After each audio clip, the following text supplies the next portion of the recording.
Bonjour à tous, c'est Lindsay Créa. Aujourd'hui, je fais une petite boîte pour l'anniversaire d'une amie scrapeuse. Et comme je suis une amie en or, je suis en retard. Et en plus, ceux qui me connaissent savent que moi et la poste, c'est toute une histoire. Donc, avec de la chance, elle sera postée pour cet été. Du coup, précis, tu verras la vidéo avant. Surprise! Bon anniversaire! Je vais reproduire cette petite boîte qu'elle m'avait envoyée avec un mini marqueur comme un petit clin d'œil. Du coup, je prends les mesures que je reporte sur mon brouillon car j'ai une mémoire de poisson rouge. Et pour ma boîte, par contre, je vais venir lui glisser son petit péché mignon. Je viens couper aux pliures pour pouvoir coller le fond de ma boîte. Je coupe légèrement en V. Comme ça, lorsque je collerai tout, je serai sûre que rien ne dépassera. Je viens habiller ma boîte et je sors la planche dans ma bulle et je viens tamponner plein de cercles en bleu. J'ai choisi de faire toute ma boîte dans les tons bleus. Je vais tamponner différentes tailles de cercles et par-dessus les plus gros, je vais venir embosser les cercles lignes pour apporter de la brillance et un peu de relief.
Après avoir formé et collé ma boîte, je viens faire 2 petits trous avec ma croppe d'ail pour pouvoir venir la fermer avec de la twine.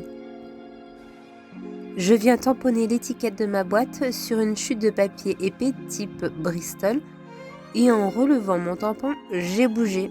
Du coup, je recommence à côté, je me concentre et youpi, c'est bon! Je viens tamponner mon sentiment, l'étiquette et le sentiment. J'ai choisi de tamponner tout ça à la Versafine pour un joli tamponnage net et noir. Et ensuite, je colorise légèrement le fond de mon étiquette avec mes crayons de couleur Polychromos. Je vais mettre en couleur assez simplement, sans gros travail dessus, mais c'est entièrement voulu. Je voulais quelque chose de soft qui se marie bien avec la boîte.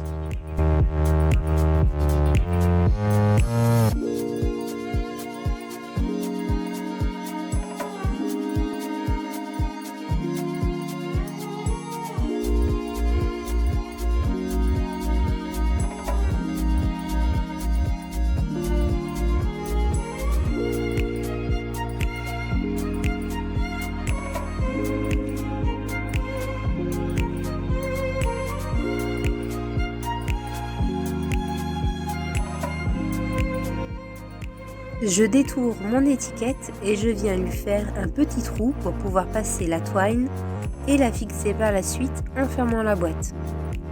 Et voilà les petits chocolats cacahuétés transférés dans leur boîte et je viens fermer la boîte avec la twine en n'oubliant pas mon étiquette. Un petit nœud et le tour est joué. Pour finir la boîte, je viens lui coller des petits strass et c'est fini.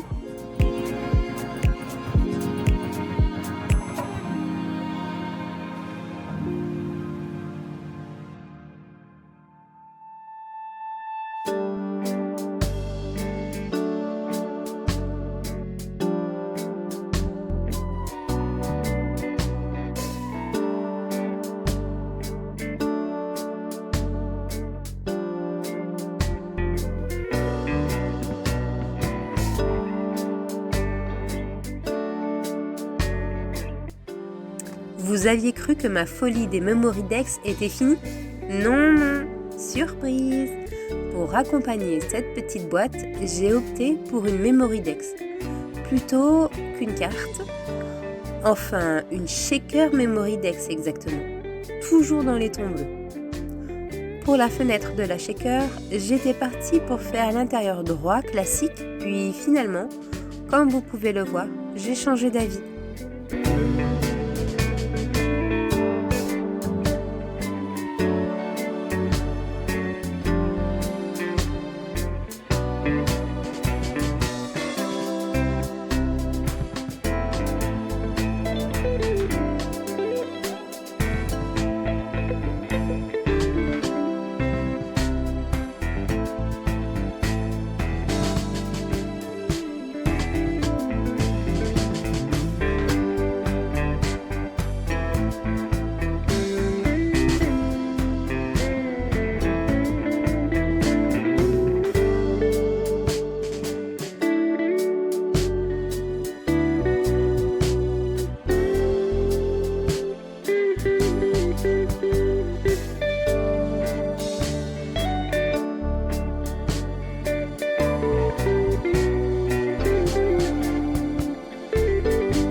Après avoir ancré mon devant de la memory, je sors ma planche mini fond 8 et je viens ancrer sans bloc acrylique car je veux quelque chose de très imparfait avec des endroits plus ou moins ancrés. J'ancre ma Memory-Dex également et je vais venir aussi avec mon mini fond faire tout le tour. Puis je vais coller ma feuille de rhodoïde sur ma fenêtre pour pouvoir créer une shaker en collant par la suite sur tout le bord du scotch 3D en mousse que j'ai doublé pour que les sequins puissent bouger correctement. Ensuite, je mets les sequins sur ma memory et je colle la fenêtre par-dessus et le tour est joué.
Avec les différents cercles, je viens ancrer mes fanions que je vais venir coller en bannière avec de la mousse 3D. J'ai choisi d'ancrer avec plusieurs couleurs différentes que l'on retrouvait dans les sequins. Et je ferai pareil pour le sentiment que j'ai doublé, un avec rose et un autre en noir. J'aimais bien ce que ça rendait. Puis carte en retard, ça vaut bien 2 bons anniversaires, non ?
Je viens finir avec quelques sequins et voilà, ma Mémoridex est finie.